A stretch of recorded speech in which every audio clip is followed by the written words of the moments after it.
Olá pessoal, professor Bruno do Departamento de Física da Universidade Federal de Juiz de Fora e seguimos gravando então os nossos vídeos de física com aquele detalhezinho a mais de matemática que a gente não encontra com muita facilidade por aí. O que nós vamos fazer hoje aqui então vai ser o cálculo de um campo elétrico de uma distribuição bem específica de cargas. Nós colocamos as cargas ao longo de um fio que está enrolado na forma de um quadrado. Vamos lá então. Então a nossa configuração é dada então por esse quadrado. Esse quadrado eu vou chamar o tamanho de cada um dos lados de 2L. 2L. E nós temos uma densidade de cargas dada então por carga, uma certa carga Q, dividido por unidade de comprimento. Então eu vou distribuir essa carga Q ao longo dos 4 lados do meu quadrado, que tem ao total um tamanho de 8L. Então essa é a nossa densidade linear de cargas. Eu gostaria de calcular esse campo num ponto exatamente acima quando projetado aqui. Esse ponto quando projetado bate exatamente no centro geométrico do nosso quadrado. Vamos chamar esse ponto de um ponto P. Aqui então 90 graus. E a altura desse ponto, ou a distância desse ponto P até o plano, definido pelo quadrado, eu vou chamar de D. Então a primeira coisa que nós vamos fazer aqui é tentar determinar para onde aponta o campo com essa configuração de cargas. Então eu vou supor arbitrariamente que o nosso campo aponta numa direção qualquer aqui no espaço. Vamos chamar esse campo de E, por exemplo. Com essa direção arbitrária, nós vemos que eu poderia decompor o meu campo numa componente que aponta exatamente numa direção perpendicular ao plano. Vamos chamar esse campo aqui de E perpendicular. E eu poderia projetá-lo também em um plano paralelo ao nosso plano definido pelo quadrado, passando aqui pelo ponto P. Vamos chamar esse campo aqui de E paralelo.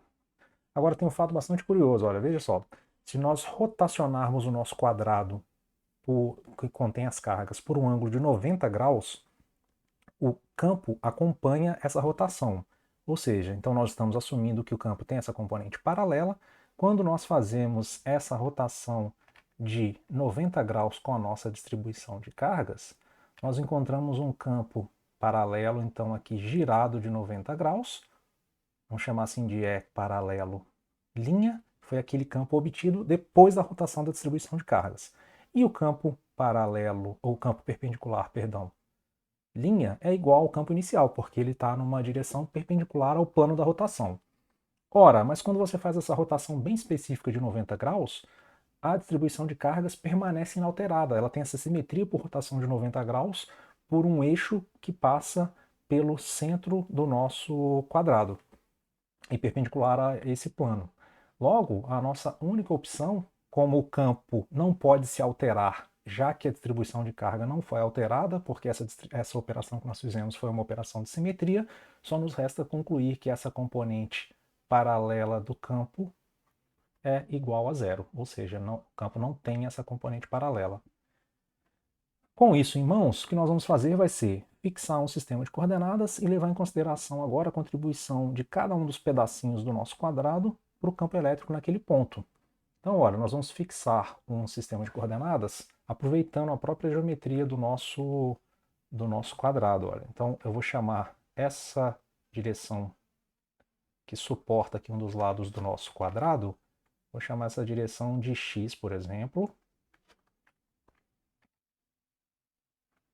Eu vou chamar aquela direção que suporta o outro lado do meu quadrado de y. E, finalmente, essa direção que é paralela àquele nosso segmento de tamanho d, eu vou chamar de direção nosso eixo z, então. Então, aqui vai ser x, y e, finalmente, z. Como nós vamos precisar de um pouquinho mais de espaço, eu vou apagar, então, todo esse desenho que eu tinha feito aqui inicialmente.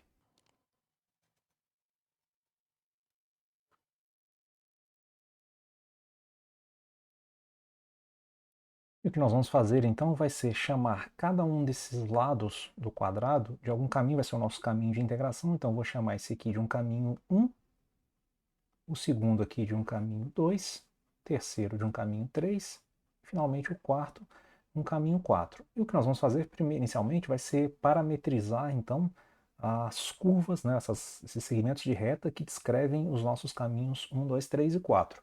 Só para a gente não esquecer, eu vou manter aqui aquela nossa densidade de cargas, que era a carga, então, dividido pelo comprimento total do nosso fio, né? Enrolado aqui no formato de 1 quadrado. Então, o caminho 1, olha, ele pode ser parametrizado, vamos chamar esse caminho de uma reta, R', e o que nós fazemos é andar na própria direção do eixo X, fazendo o nosso parâmetro x' varrer valores de 0 até 2L. Isso é um vetorzinho, então, que caminha aqui na direção do x, indicando quais são as nossas fontes de campo. E o salto que você dá nessa direção, então imagina, se você der um salto aqui com um certo comprimento que nós vamos chamar de dx', você com isso garante que naquele ponto indicado, então, pelo seu vetor R', que é igual a x' aí, você garante que aqui então tem uma certa quantidade de carga que nós vamos chamar então de dq exatamente igual a lambda dx'. O seu caminho 2 é análogo, né? Nós vamos partir agora do ponto, vamos chamar, então aqui, olha, eu vou usar a notação 1, aqui vai ser o nosso caminho R'2.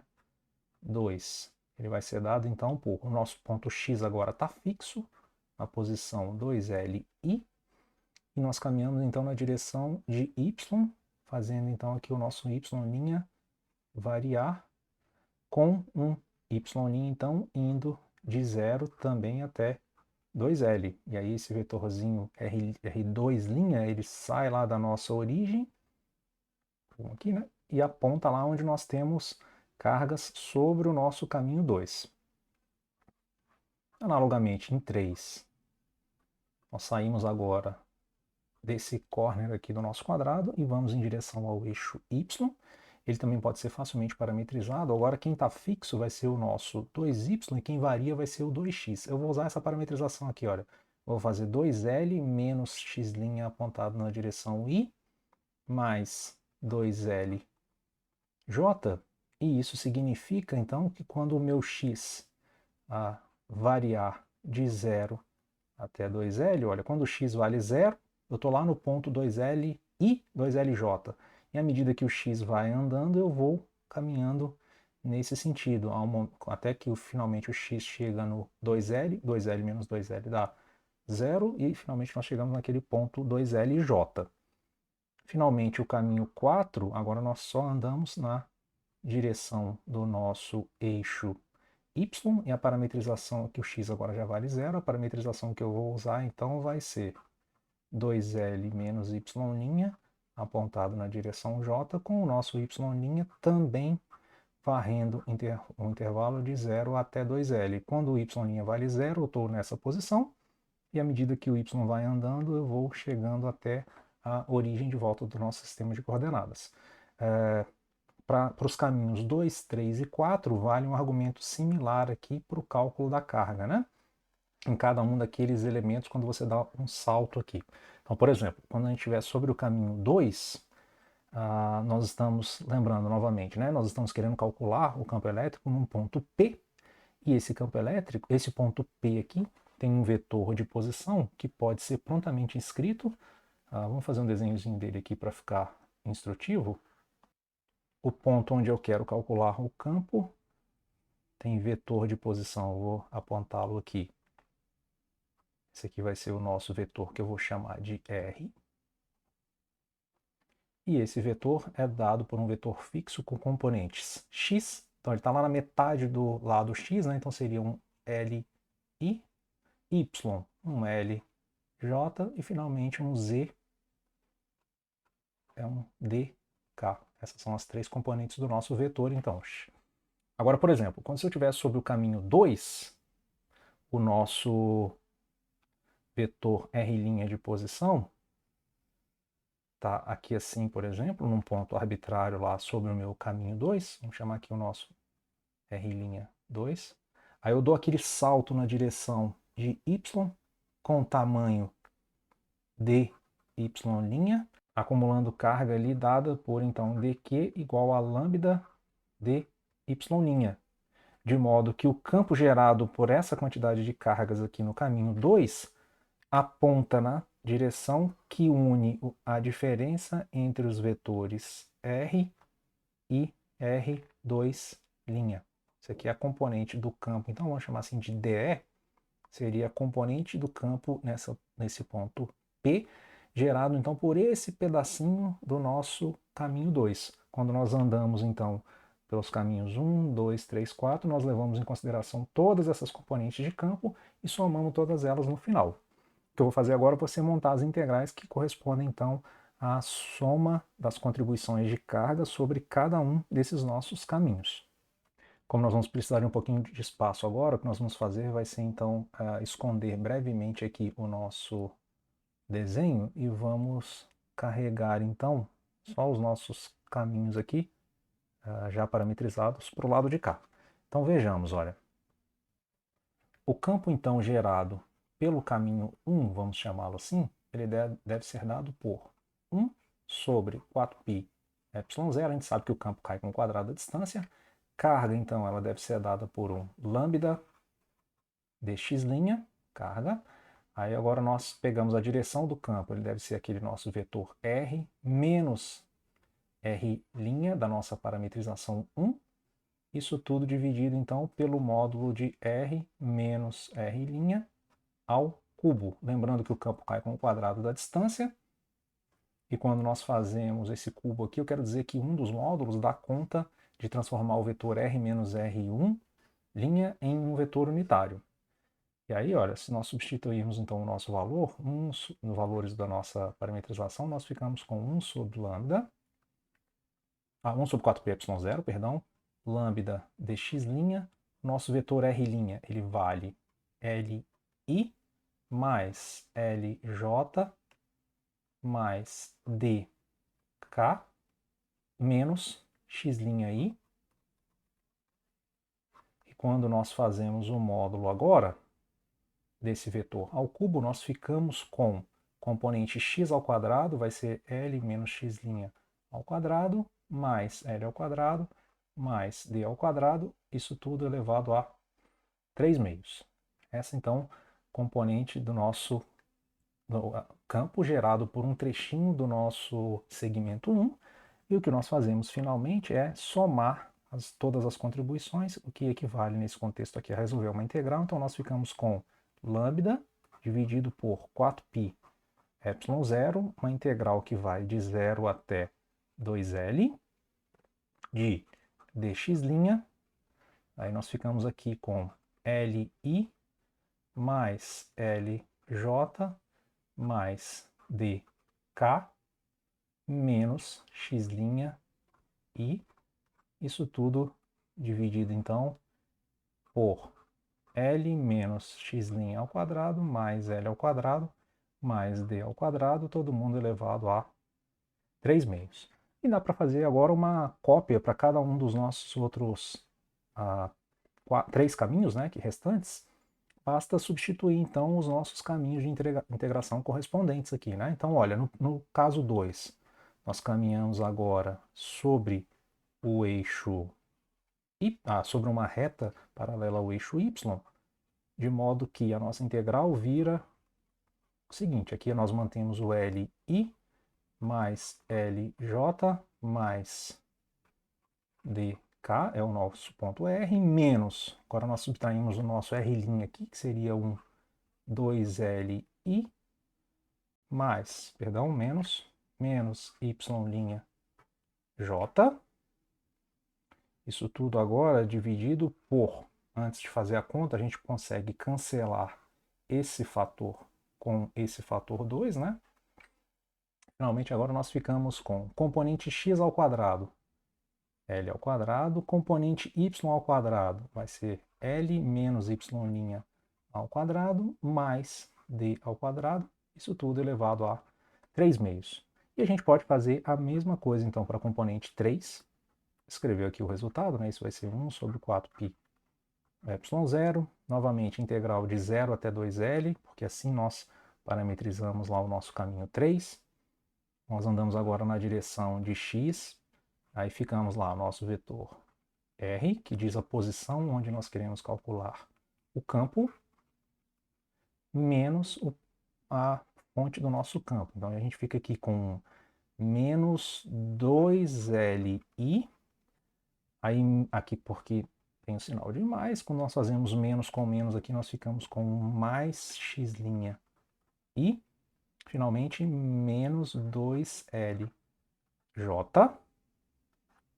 e isso tudo dividido pelo módulo desse vetor aqui ao cubo. Nós também podemos fazer uns certos cancelamentos aqui, olha, esse fator li se cancela com menos 2li, e dá para colocar em evidência o x' aqui. Então nós ficamos, olha, componente x ao quadrado vai ser x' menos l ao quadrado. Componente y ao quadrado, aqui também nós podemos cancelar esse fator com esse, então nós ficamos com l ao quadrado mais componente z ao quadrado é o próprio d ao quadrado elevado a 3/2. Finalmente, então, a componente agora gerada por aquele nosso caminho 4 deve ser dado por um lambda sobre 4π ε0. Integração aqui vai de 0 até 2l dy'. Nós caminhamos naquela direção de y, né? Então nós ficamos aqui com li mais lj mais dk. Aí nós ficamos então com um menos 2lj mais y'j, oriundo então desse nosso caminho de integração aqui. Isso tudo então dividido pelo módulo desse nosso vetor ao cubo, e a gente pode fazer mais um cancelamento aqui, que seria essa componente na direção j com esse fator 2, e aí nós ficamos então com l ao quadrado mais componente y aqui, nós ficamos com a y' menos l ao quadrado, mais d ao quadrado, todo mundo elevado a 3/2. O que nós fazemos agora vai ser unir todas essas quatro integrais, mas antes eu vou... tem mais um fato bastante interessante aqui, que às vezes é esquecido por nós, mas tanto x' quanto y' são meramente variáveis de integração. Então, eu tenho direito de escrever alguma coisa assim, olha, se eu fizer uma integral de uma função usando a variável, digamos, xi, com xi variando de a até b, e eu tenho uma outra integral dessa mesma função, mas eu uso uma outra variável de integração, digamos, a psi, por exemplo, de psi, também variando de a até b, a função é a mesma, eu só estou trocando a variável de integração que é muda, logo essas integrais são iguais. Nós vamos usar esse fato aqui algumas vezes, notando então que algumas dessas integrais se cancelam. Então veja só, por exemplo, vamos olhar para a primeira e para a terceira. Eu vejo aqui que eu tenho uma componente L na direção I, e aqui a mesma integral com sinal de menos. Então olha, esse fator aqui já se cancela com esse. O que nós vamos fazer agora vai ser procurar essas integrais que se cancelam. Eu vejo mais uma aqui, por exemplo, olha, LJ com LJ. Vamos fazer assim o mesmo símbolo para dizer quem está sendo cancelado com quem. O que mais? Podemos procurar mais algumas coisas aqui, né? Digamos agora a integração 2 com a integração 4. Vejamos. Ó, esse fator aqui, y'j com menos com mais y'j. Está fazendo a mesma integral em y', e a única diferença é esse fator aqui no denominador, mas como esse fator está ao quadrado, não faz diferença se eu faço L menos y' ou L mais y'. Então matamos mais uma delas. O que mais nós podemos olhar aqui? Esse fator aqui, LI, sinal de menos, com mais LI. Finalmente nos restam alguns fatores. Olha, aqui, 3 ondas e um corte, com sinal de mais LJ. Aqui menos LJ, então 3 ondas e um corte. Cancelamos também. Restou alguém nessa nossa conta? Bom, tem uma integração ainda aqui em x' e x', então olha, esse se cancela finalmente com esse, e de todas as integrais só nos resta aquela componente, como nós tínhamos previsto anteriormente, na direção z em cada uma delas, né? Olha. Ah, mas uma integração aqui em x' e outra em y'. Sim, mas a integral é a mesma. Nós acabamos de discutir que vale, então, esse sinal de igual. Finalmente, nós temos o direito, então, de escrever que o campo, lá naquele nosso ponto P, então vamos escrever essa notação, né? O campo calculado lá naquele R é exatamente igual a esse somatório com I indo de 1 até 4 dos nossos campos calculados acima, que por sua vez vai ser igual então a 4 lambda dividido por 4π ε0. Aí nós temos um fator dk, integração, aí você usa a variável que você quiser, vamos usar, por exemplo, vamos manter o dx', né? dx' dividido por um fator L ao quadrado mais D ao quadrado mais x' menos L ao quadrado. Vou manter nessa ordem, só para não me preocupar com mais um sinal de menos, com a minha integração indo de 0 até, finalmente, 2L. Nos resta agora resolver essa integral, finalmente, vamos colocá-la aqui assim, e façamos o nosso cálculo então. Olha, a primeira substituição que nós vamos fazer vai ser chamar o nosso x' menos L de uma outra variável, digamos, u, e aí o nosso dx' é exatamente igual ao du, e aí quando o x vale 0, o nosso u vale menos L, e finalmente quando o x vale 2L, x' vale 2L, o nosso u vale L. Então, nossa integração, e mais ainda, vou fazer uma outra substituiçãozinha aqui, só para não carregar essa combinação, vamos chamar, por exemplo, essa combinação aqui de Lzinho quadrado mais D quadrado de L ao quadrado. Aí nós ficamos então com essa nossa integral, vamos chamá-la de I. Essa integração então vale integral para I de menos L até L, por enquanto, né? De du dividido por L ao quadrado mais U ao quadrado elevado a 3/2. E aí fazemos agora mais uma substituição trigonométrica aqui. Esse fator no denominador tem uma cara de hipotenusa, então nós o jogamos aqui como se ele fosse a hipotenusa de um triângulo retângulo com lados U e L, e a nossa variável de integração vai ser esse ângulo, vamos chamá-lo, por exemplo, de alfa. Então, olha, você vê que tangente de alfa é exatamente igual a U sobre L, de modo que o nosso derivando, né, as expressões, nós ficamos com L secante ao quadrado de alfa, d alfa, igual a du. E precisamos agora daquele denominador, né? Ele pode ser obtido a partir da secante, então o nosso secante de alfa é a hipotenusa sobre o cateto adjacente, então eu passo ele para o lado de cá, e lá já pego o cubo, né? Porque é o fator que aparece ali no nosso denominador. Então, finalmente, essa integral vira uma integração.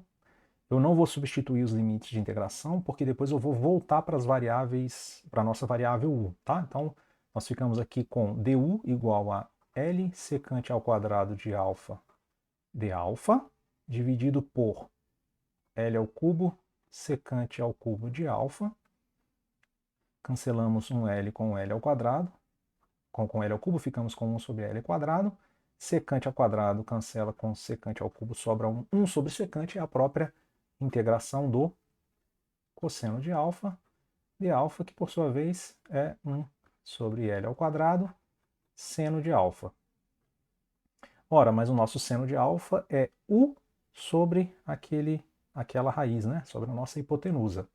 Então, essa nossa integração finalmente vai nos fornecer aqui 4 lambda dividido por 4π ε0 dk 1 sobre L ao quadrado, seno de alfa é o nosso U, dividido pela própria raiz de L ao quadrado mais U ao quadrado, com o U variando então de menos L até L. Finalmente, substituindo os valores aqui de U e fazendo a diferença, nós ficamos então com 4 lambda dividido por 4π ε0 dk,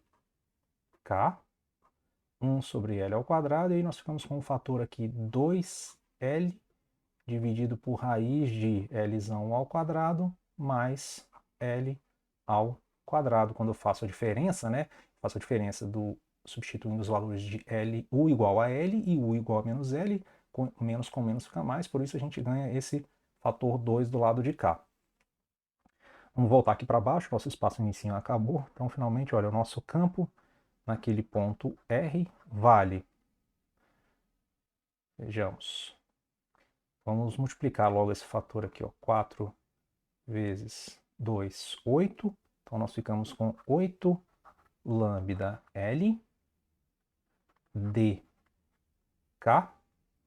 isso tudo dividido por 4π ε0. Lembrando que esse nosso L ao quadrado é L ao quadrado mais D ao quadrado. Isso tudo multiplicado pela raiz de... Eu vou somar um desses L's aqui com esse L de cá. Nós ficamos então com 2L ao quadrado mais D ao quadrado. Reparem bem, olha, que esse fator 8 lambda L é densidade multiplicado pelo comprimento do nosso fio, né, já dobrado em todo o quadrado, ele é a própria carga total no nosso depositado sobre o nosso fio. Aqui tem alguns limites interessantes, olha, essa expressão então aqui ela tende para zero quando o nosso D é igual a zero, simplesmente porque o campo no centro do quadrado é igual a zero. A gente pode concluir isso usando aqueles mesmos argumentos de simetria que eu tinha dado no começo. E se nós olharmos agora aquele limite quando o nosso D fica muito maior do que L, quando você está se afastando muito do seu quadrado, olha, essa expressão tende para quanto? Vejamos. O D fica muito maior do que o nosso Lzinho, então dessa expressão de baixo aqui do denominador nos sobra somente um D ao quadrado, e dessa aqui também. Desse D ao quadrado está sobre a raiz, nós ficamos com um módulo de D, então finalmente nós ficamos assim com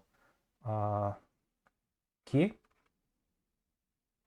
K sobre, vamos manter esse D aqui por enquanto, 4π ε0, nós temos um fator D ao quadrado, com o outro fator D ao cubo, com o outro fator D ao quadrado raiz, fica o próprio D multiplicado por D ao quadrado, D ao cubo. Lembrando que eu estou pegando aqui D maior do que zero, né? Porque ele é muito maior do que L. Então eu não preciso me preocupar com o módulo aqui no denominador. Aí você pode cancelar um desses dois Ds aqui, ficamos com D ao quadrado. E esse é exatamente o campo gerado por uma partícula pontual com carga Q situada a uma distância D do ponto onde nós estamos calculando o campo, o que é razoável esperar, né? Porque nesse caso você está se afastando tanto do seu quadrado que ele se comporta como se fosse uma partícula pontual. Último comentário, então, se você colocar alguma carga, por exemplo, lá no centro do seu quadrado, como o campo aqui é zero, se você colocar uma carga com valor Q aqui, a força sobre essa carga naturalmente vai ser zero, afinal o campo ali no centro é zero, como acabamos de mencionar. Com isso, então, nós concluímos essa questãozinha. Ela é bastante interessante porque ela envolve um pouco de geometria, né? Você tem que, de fato, estimar para onde aponta o campo, usar alguns argumentos de simetria, depois olhar as componentes de cada um do campo gerado pelo nosso fio, quando nós o quebramos, resolver umas integrais. Ele é bastante completo nesse sentido. Se você gostou, então, desse vídeo, deixa um like, ajude a compartilhar tanto o canal quanto o vídeo, e críticas, comentários e sugestões, ou você me deixa um e-mail, ou escreve aqui no próprio YouTube. É isso, gente. Obrigado e até mais. Tchau.